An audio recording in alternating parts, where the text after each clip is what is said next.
international universities from across the world. It's packed with the most knowledge you will ever get at one place to make your university selection and your study abroad decisions.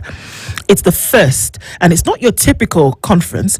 So what do you expect? Well, you'll kick off with inspiring conference packed with insightful sessions. You'll also have the battle of the university destinations, and you'll also get the star session, which is knowing how to secure your student visa. You need to be invited. It's invite only, and it's also free. How do you do that? You register on the website, which is www.cradel.com. That's CRAYDEL.com.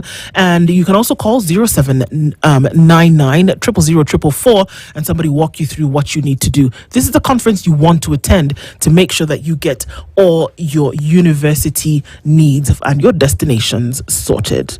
All right, so we're getting into another conversation this hour, and we're looking at plans for the future, plans for this year, 2025. Our guest is here and seated this hour, and he is the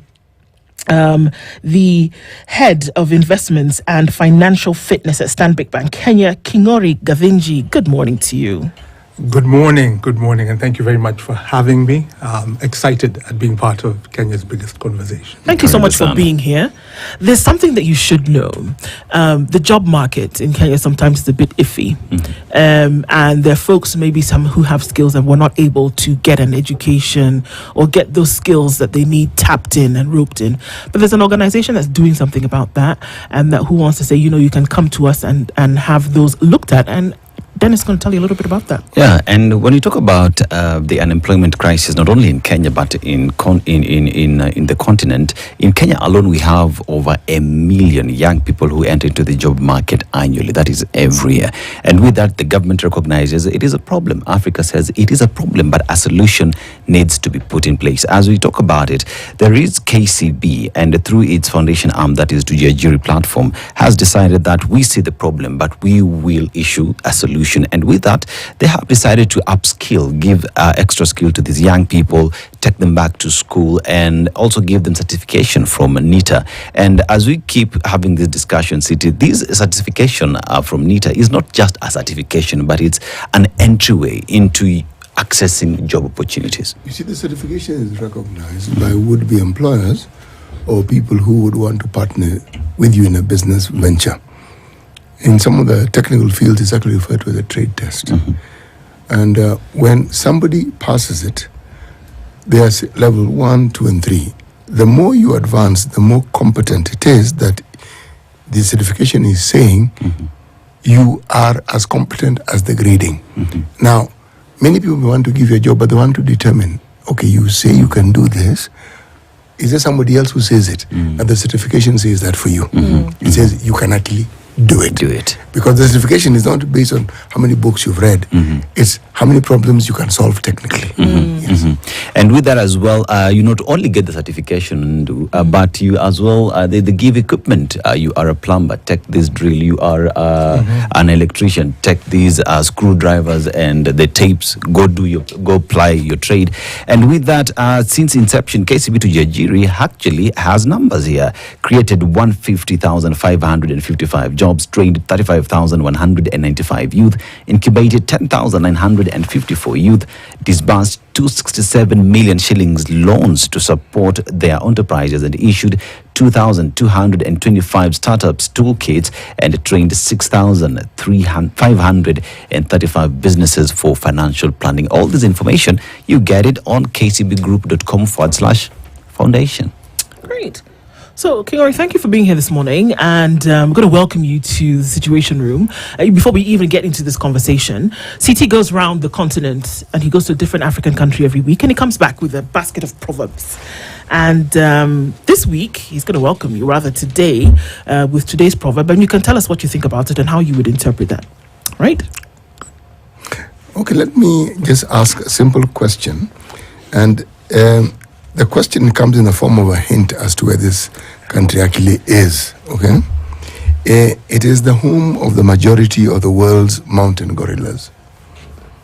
So we're somewhere, Rwanda, Burundi, Uganda. It has to be one of those my limited knowledge. Through DRC.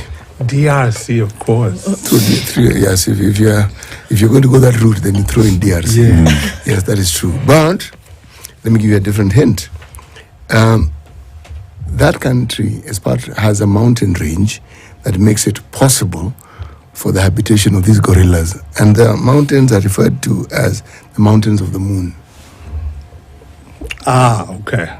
I think we're still in. Was I on the right No, track? you are right. You are very right. The geographical area, you got it smart. Right, but then I'm going to pin you down and say which country. But so far, you're good. So far, I'm good. Uganda? Excellent. Okay. You are absolutely right. It is Uganda. Yes, you clearly paid attention in geography class. Thank you. I was most anxious actually about CT Muga's random quiz. Oh dear. The pop quiz is actually what I was wondering. Will I be the one who drops the standard? You actually never drop it. The way you answered it is the right way to approach it. Is it in this region? I will tell you, yes, it is. All right. Yes, exactly.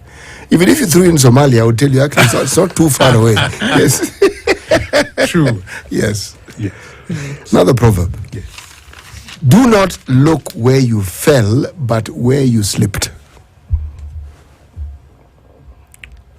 Clearly, it sounds like a lot of wisdom, and I think it actually speaks quite well. Do not look where you fell, but where you slipped. Yeah. I think it's a reminder to all of us on the different journeys that we're on. It could be financial planning, career planning, just doing this thing called life. Yeah. When things begin to go wrong, and we're at the start of a new year, and people may begin to think, okay, it's 2025, how do I set myself up?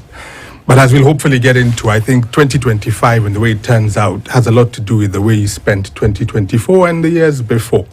So my humble submission to the body of knowledge that you are growing with your wise sayings is look behind. I mean, yes, you need to look forward as you plan, but consider the steps that you have taken. And when you are planning a journey, consider each of those individual steps as part of that longer journey, because in the end, it'll be where you slipped that really determines ultimately where you fall and the journey and how it goes. Well, You put it very well.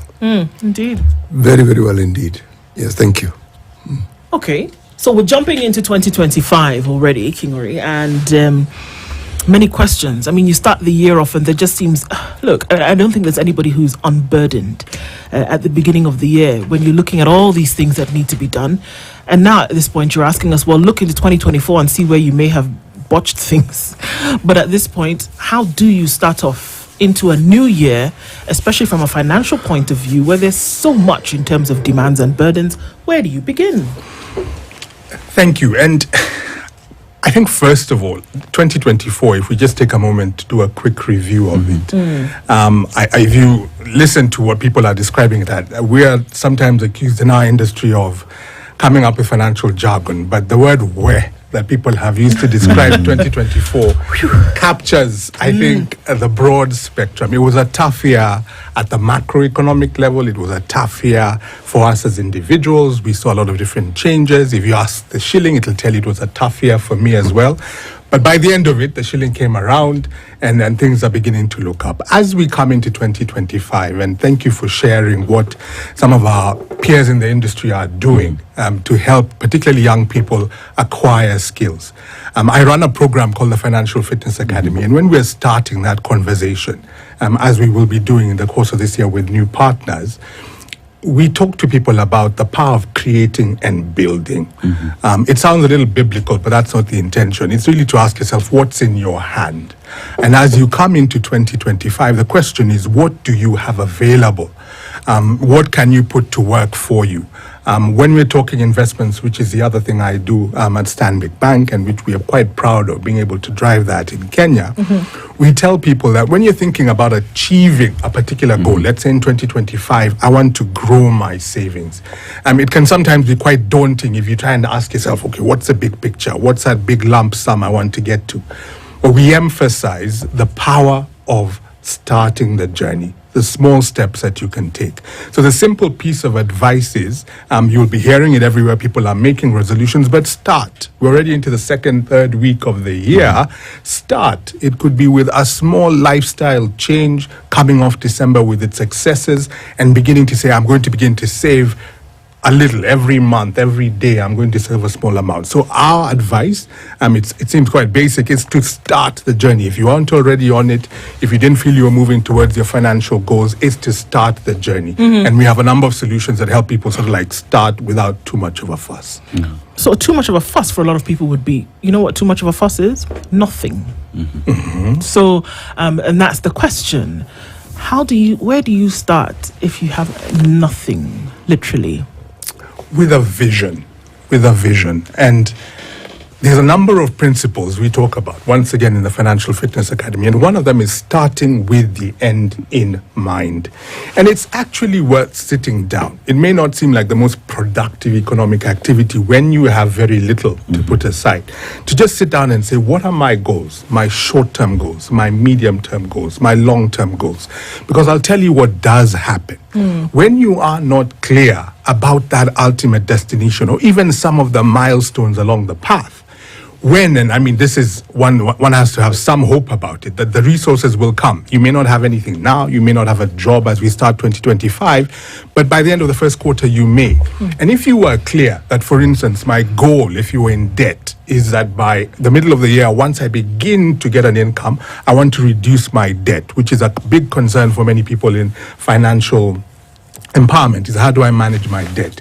So we're saying define the outcome. Whether you're thinking long-term in terms of retirement, what does it look like? Whether you think in terms of financial freedom, what is financial freedom for you? So I'm saying do 4 or 5 lines about where you're trying to go, be clear about it, so that as you move towards that destination, you aren't unclear. You're not confused about, have I arrived? Am I making progress? As well, it is at a time that you find even the Central Bank of Kenya says Kenyans should tighten their belts because the situation ahead will be a bit difficult. Kenyans have to spend more.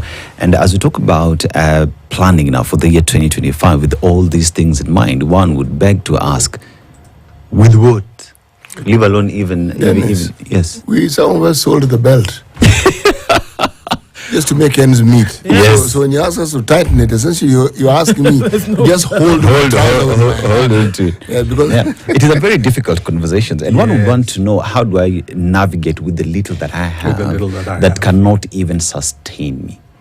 No, it's a perfect question. And one of the things I'll tell you, we've been running this program, the Financial Fitness Academy, for about 7 years. Over that time, we've reached thousands of different people. And I will tell you, across the economic spectrum, we're talking about people who are making significant amounts of money, from people who are figuring out, how do I even start to be able to make a living, people who are looking for jobs. The issues don't change that much. But what is required, the discipline is common. The discipline of the millionaire is the same discipline that the person who's starting out is going to have to master. And one of those things is to delay your gratification. And that may mean making a sacrifice now in the near term. So when we move, we've talked a little bit about create and build. So what's in your hand? What skills do I have? How can I leverage them? We are part of a hustler nation. If one takes it in the most positive way it can be taken. For people who aspire, we can do things. I mean, I can decide now that, hey, maybe I could come back in the afternoon and you guys, we can strike some agreement and make something. But then we move to live and enjoy. And now we begin to talk about your belt. And it's a lifestyle that you've adopted, Derek. It's to say, are you living a life that you can, not a life that's been determined for you but by your circumstances, but by choice you're saying, I will sacrifice now. And this is where it gets complicated, particularly if I can say for the emerging generation, that I will sacrifice now. And we talk, for instance, about a budget, a very powerful tool. A very powerful tool. And I know I'm still touching on this issue of people like, this guy is back on budgeting and we don't have the money to budget. Like I said, you're planning in advance. So we're saying, have a budget. Be disciplined, because if you're working hard, if you're getting skills and skills are available from different sources, you will find with time, the resources come. But for many people, and this is really one of the driving factors behind the Financial Fitness Academy, the resources came before the skills to manage the resources that arrived. So our goal is to get to people that wherever you are, give you the skills, help you draft a vision, a financial vision. As the money comes in, you are ready to administer it so that it can last your financial lifetime. I hear you talk about the emerging generation, and others would call them the microwave generation. First job, few months of money, I want to get that Audi. Yet that's pretty much just about it. And here now you talk in terms of living within your means, delaying gratification, but they want that gratification here today. So in terms of just talking to them and convincing them, how do you go about it? First of all, I avoid terms that might cause them to turn on me, like microwave generation, because each generation has its peculiarities, if I can use that word. I don't know if that's any kinder. But I think it is to say, one, if you look at the people we admire, wealth that comes overnight, in a hurry, unexplained, in my short experience, has a tendency to leave in the same way. It will leave you overnight. It will leave without a goodbye, and it will leave you wondering, what is this about? The journey of financial fitness is also about sustainability. So we're telling people that, are you working for a 1 year? Is 2025 as good as it's going to get for King Ori? If so, by all means, live like that is a year. But if you are thinking longer term, you're thinking about in 5 years where I'll be, particularly for a young person, I'll be starting a family. I'll be educating myself and my family. I'd like to move. I'd like to travel. These things will take time. And the way I think to communicate with those who have a challenge visualizing those longer term opportunities is to say what matters to you. Motivate yourself by the goal. You might be thinking, okay, I'd like to live in another country one day. I'd like to retire in a gated community, in a leafy suburb. Focus on that and then work backwards. Remember we said start with the end in mind? Yes. Then you can, I think people are okay. If you show me the steps, then I can climb this ladder.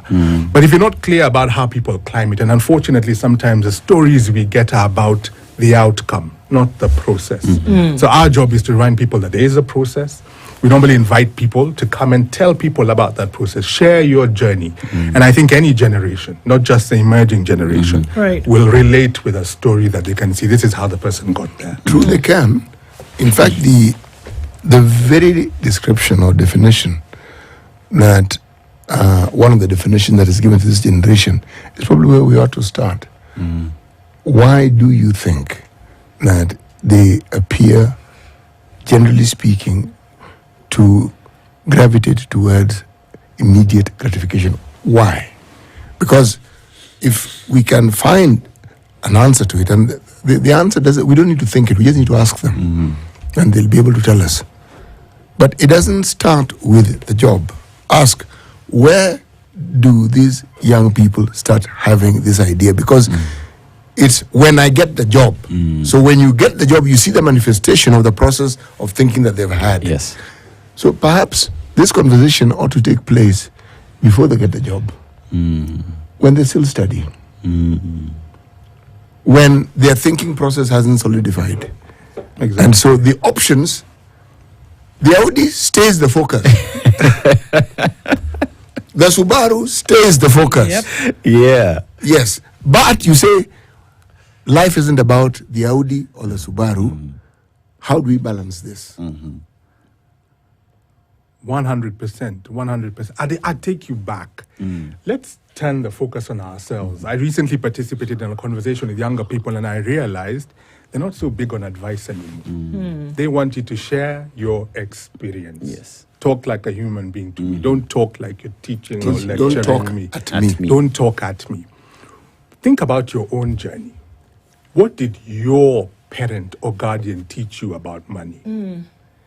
If your parent the money appeared out of their wallet, probably from a concealed location, presented to you, no discussion around the journey it took to create that, it would be hard to fault you for beginning to think you skip steps and the money appears and I begin to spend it. So we're saying the conversation needs to start not even at school, at home.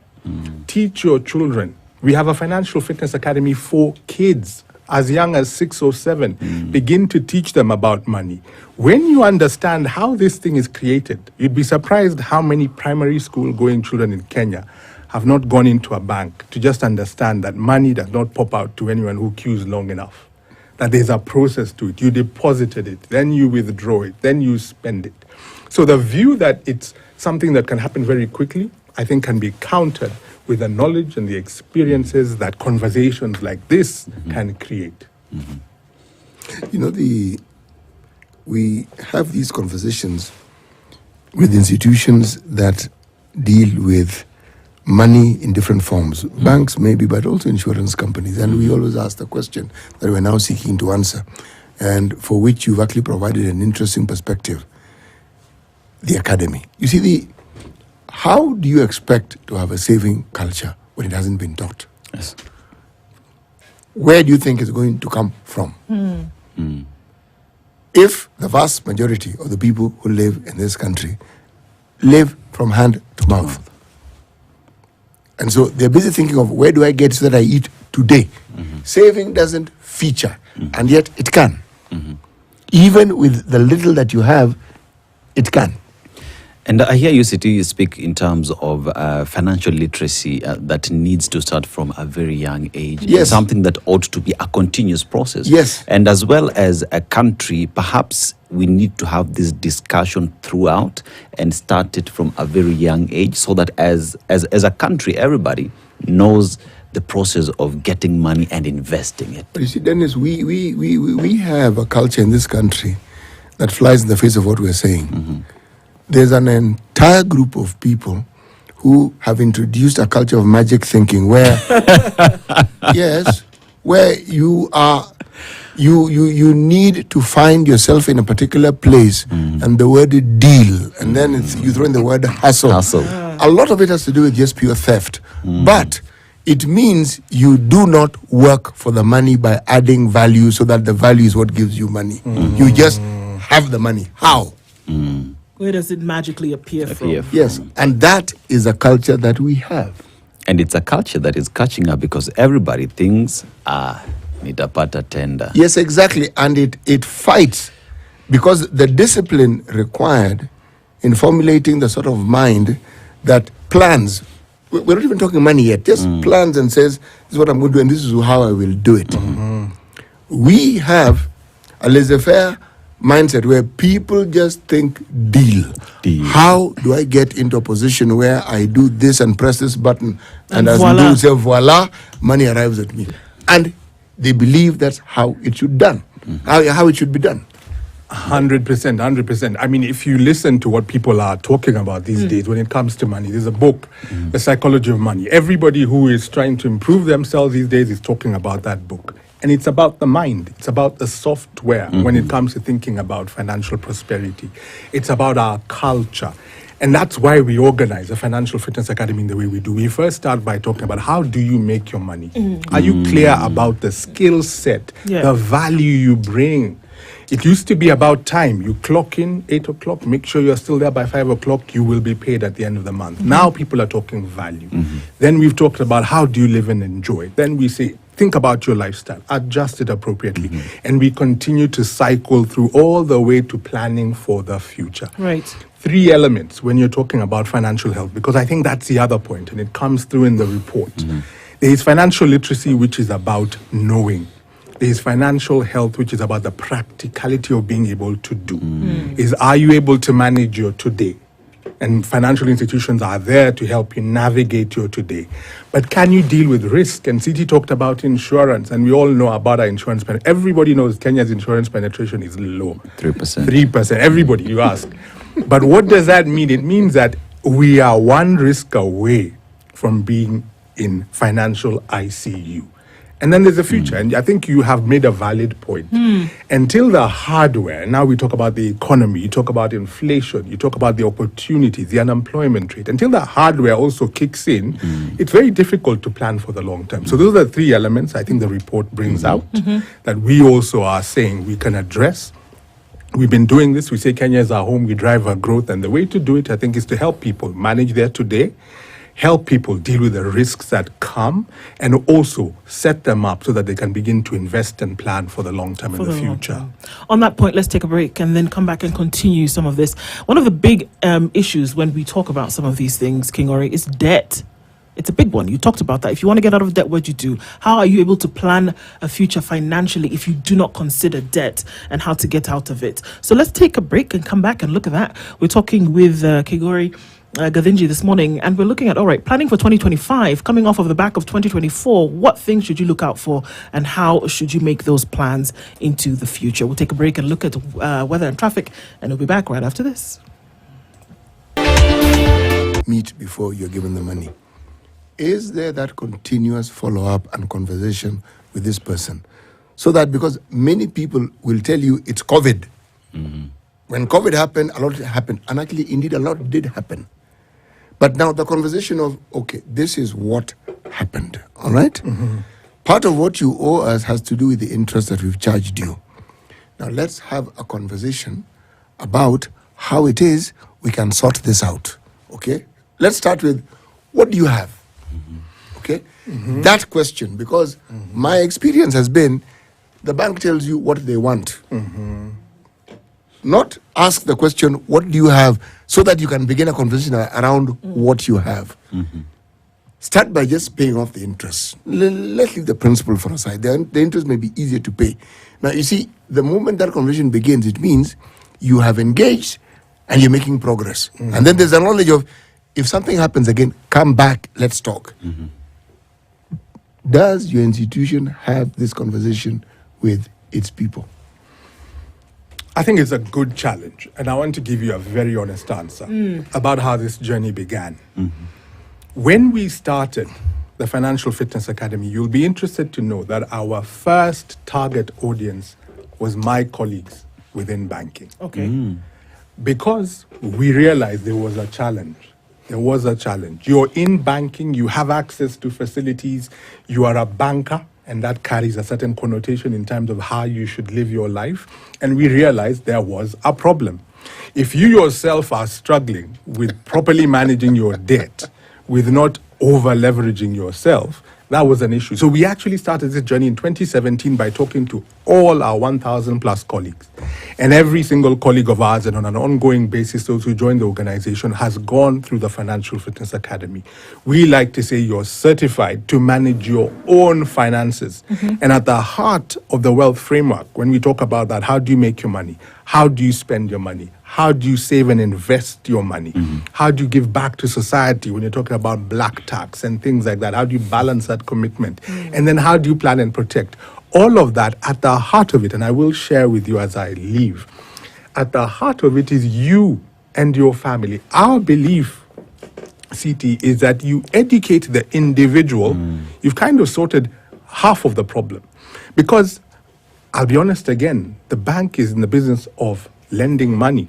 So we will sit down with you. You buy and sell money. That's what you do. We buy and sell money. So Yes. we will sit down with you. If you qualify for X amount, who are we to tell you No. don't take it? We will take it to you. But the other thing I want to tell you and your listeners, banks, I will tell you, reputable banks, certainly Stanbic Bank, is not in the business of selling your home, selling your car, or chasing you to pay your debts. And because of that, the Financial Fitness Academy, what we talk about in terms of financial fitness, is inculcated into everything we do. We talk to our corporate partners, we talk to individuals, we talk to students, so that we can bring you on board in fighting form and in fitness to be able to manage your finances and use the facilities that are available to grow yourself in a sustainable way. Now, when you still talk about debt, you bring up a very interesting subject, which is pretty much how banks work. It's sell and buy and buy money.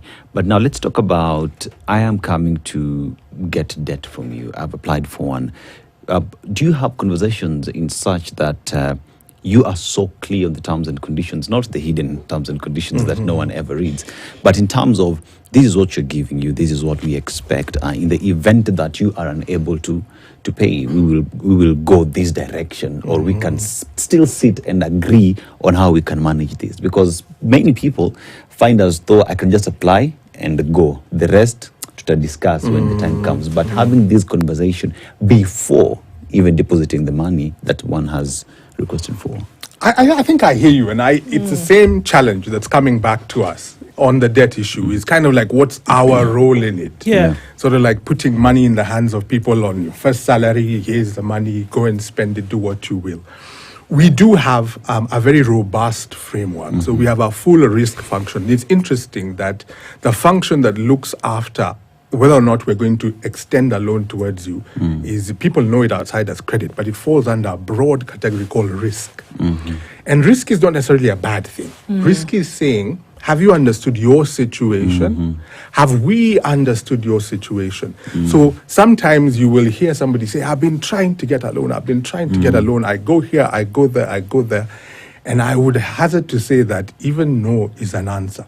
When you're getting that feedback that maybe the proposal you have is not a very good one, take it as feedback. I actually know people who say if a business plan satisfies a banker that they are ready to lend to you, that is a good business plan. You can do a lot with that business. Why? Because you're so difficult to please. Not really so difficult to please, it's because we're an objective party. Because we're just saying, you come and told us you want to start a business, and then we're looking at your cash flows, and we're saying, we think you're going to you'll begin to see you breaking even in 3 years. It means the first 2 years will be struggling with debt. So what we say, we may not say don't start the business, but we say we will not extend the loan. You go away saying that bank is difficult. They're not willing to lend. But what we've given you is valuable feedback. Yes, but couldn't it be more valuable by you? Instead of saying we won't give it, you say, look. No, let me rephrase it. Yes. Do you tell people what they need to do in order for you to give them loans? Apart from personal loans, where everybody knows you need a salary, you need a pay slip, and then you need a guarantee from the employer. That one is straightforward. What about somebody who works with a contract? What about someone who does odd jobs? They are young, they've just started, but they have an income and it comes in. Sometimes it's haphazard, but it comes in. What about people like myself who are clearly not in their first youth? Lastly, do the policies actually meet the needs of the Kenyan? Because you will have bank policies. And if you talk to banks, they'll tell you our policy. Okay, we get it. You have a policy. It's other people's money. We get all that. How do you determine these policies? Are they based on meeting the needs of the citizens of this country, or is it a policy that came from somewhere and it serves a different interest? It's a good question, very good question, and I'll answer it in two ways. One of the things that we've been very big on, so we've talked a lot about the Financial Fitness Academy from the lens of the individual. We run a very similar program, Financial Fitness for SMEs. Now, one of the questions I get asked by many young people or people in fledgling businesses is, when we come to the bank, you ask us for audited financial accounts, these things. It's mneka vikwazo. It's like you really don't want to lend to us. Do you know what the easiest financial statement to get and to build over time is? It's a bank statement. So one of the messages we've been taking to SMEs is, when you're involved in your gig and you get paid in cash, put it into the bank. And we're not saying that just because we want to have your money in the bank. It's when you build that relationship with a financial institution that we can see, yes, your business is young, you haven't got structures, but you have a discipline. When you get paid, it goes into the bank. When you pay, we see it coming out of the bank. And then when we sit down to say, fine, you're not yet at a mature level where you have audited accounts and this and that. But that alone. So what I'm saying is, I think banks, and certainly that's something we're looking to do, and even through our foundation, we're working with partners, like-minded individuals, to say, how do we raise the standard of these? I mean, SMEs are 90% of the employment in Kenya is down to SMEs. How do we help them? And I think when you talk about being relevant to the Kenyan economy, saying Kenya is our home and drive our growth, you cannot be relevant if you're not addressing the fact that the majority of our employment is in the informal sector. And then create tools, create solutions that would allow them to work, even within the structures of a bank, but to achieve their objectives. So it's how we are approaching the challenge. What is the percentage of penetration of individuals who have bank accounts in this country? I don't have that number. But of the reports that we have, and I think give credit where it's due, financial inclusion, courtesy of mobile banking, and the ability to have a mobile account, call it M-Pesa, call it what you will, is over 90%. So I can say there the challenge is being addressed, but in terms of actual bank account penetration, it's something I'd have to look at. Well, it's around 60%. Around so they say, or thereabouts. Some say 70, some say 60. But the point is this. Every time we talk to people in the insurance business and people who, and insurers also call themselves financial institutions, okay? Or people who are straight out bankers like yourself, is the story of the future. And we always bring in the discussion of young people. And the question is, the policy and the plan that you have to ensure that these young people understand what you offer and how they can benefit from it. Yes, the academy goes a long way. But once they open that account, there's what you call continuous education. Okay? Where, and I know because banks send you, they tell you all sorts of things. They're always sending you messages, most of which I personally don't read. Okay? No, I don't. If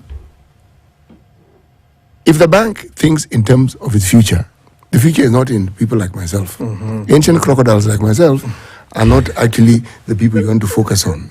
You want to focus on people who, rightfully so, have their entire future ahead of them.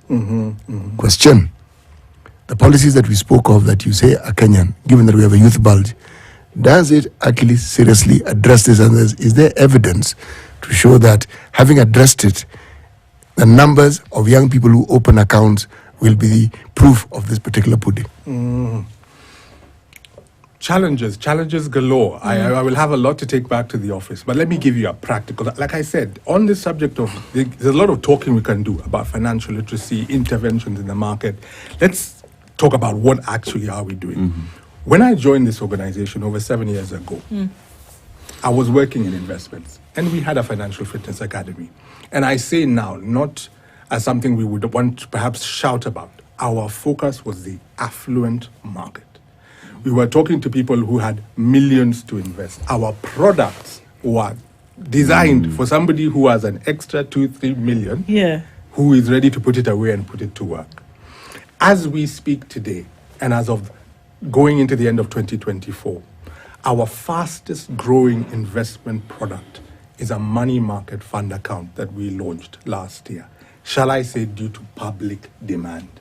Because people would walk into our branches and say, I am interested in investing, but I've heard rumors that you need millions to invest. And we said, no, we will come up with a product that is competitive, is giving you a return like any other investor in Kenya, but you can get into with 1,000 shillings. And I appreciate 1,000 shillings. We're not saying we have hit the floor, but we have tried to address the fact that if we do not put solutions in people's hands that are simple, easy to understand, and accessible, we are going to be limited in our impact.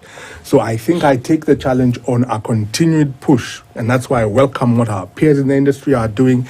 I actually come from a team in the bank that is insurance and asset management. So even as we talk about investments, we talk about banking, we're talking about how do we address the challenge around insurance. So today, that is our answer to the question of how we can get more people investing, more people included.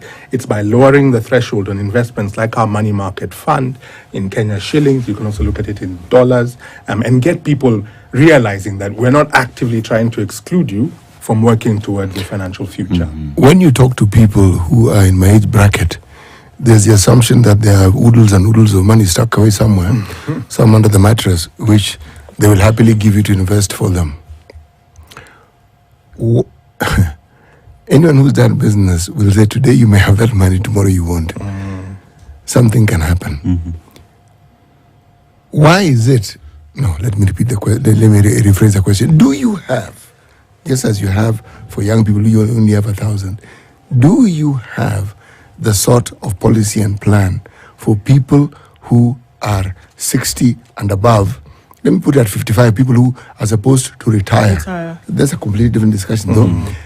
So that, because we are living longer, and we're getting to 80 and we're still alive, and we can still tie our shoelaces. We do. True. And life hasn't ended. No, far from it. Far from it. We are not just about to make an exit. We do. And I'm actually it's nice because I know we will at some point be wrapping up this conversation. Yeah. I'd like to make it clear that we've actually cycled through 4 out of 5 of the critical elements of the Financial Fitness Academy curriculum. We've talked about creating value, building something. We've talked about managing your lifestyle and live and enjoy. By talking about products like our money market fund, paying a competitive return, accessible, it's a transactional amount, you're not locked in, so you still maintain your liquidity. It's about saving and investing, growing what you have. We didn't spend too much talking about how do you give back, but I just like to tell everybody, I think it's everyone's responsibility in agreeing with somebody we quote on the program to give back to society. But what you touch on, CT, now is planning and protecting. We, as part of the Standard Bank Group, largest bank on the continent by assets, it did not happen overnight, it's 162 years and counting, are also in corporate Liberty Life. Liberty Life is an insurer. So we do have a full-fledged range of solutions available for people who are looking to build endowments. You're approaching retirement. You're worried that I've been getting a salary. Now I have a lump sum or I have some money. How do I ensure, especially if I don't have the discipline of administering a lump sum to take care of my golden years, let's not call them twilight, my golden years, we will be able to give you a solution that says, fine, put the lump sum, what you have here or will work towards, and then have it draw down over time. And I tell you, there is power in being able to keep that going, because we do get institutionalized. We do get institutionalized in the thinking of, let me get a regular income every month. So we believe by being a integrated financial services institution, we can bring these capabilities. I can talk to you, and I hope you invite my counterpart at Liberty. He's called Eric, and he will tell you now from the insurance point of view, same discussion. He calls it Mind My Money, I call it financial fitness, but we're saying one thing, that you need to drive the journey. A bank, an insurance company, they are petrol stations, they are utility providers. But I think for too long, if I was to sort of like say what the goal is, when you go through the program, you enter with a lot of questions, you exit with a lot of answers, but guess who's answering? It is you who has been equipped and understands with our help. I'm glad you've given the example of a petrol station. You know what they do now? They don't just sell you fuel. You can have your hair cut. You can do your shopping. Buy a drink there. In fact, you even wonder why it is you need to go elsewhere. Exactly. And all the came was for fuel. So are we saying that Stanbic has a similar approach? We come to you and there are all these solutions. And everything you need, essentially one-stop shop. It is. And thank you for helping me sell the story more effectively. People used to call them financial supermarkets. Now we're calling them integrated financial services organization.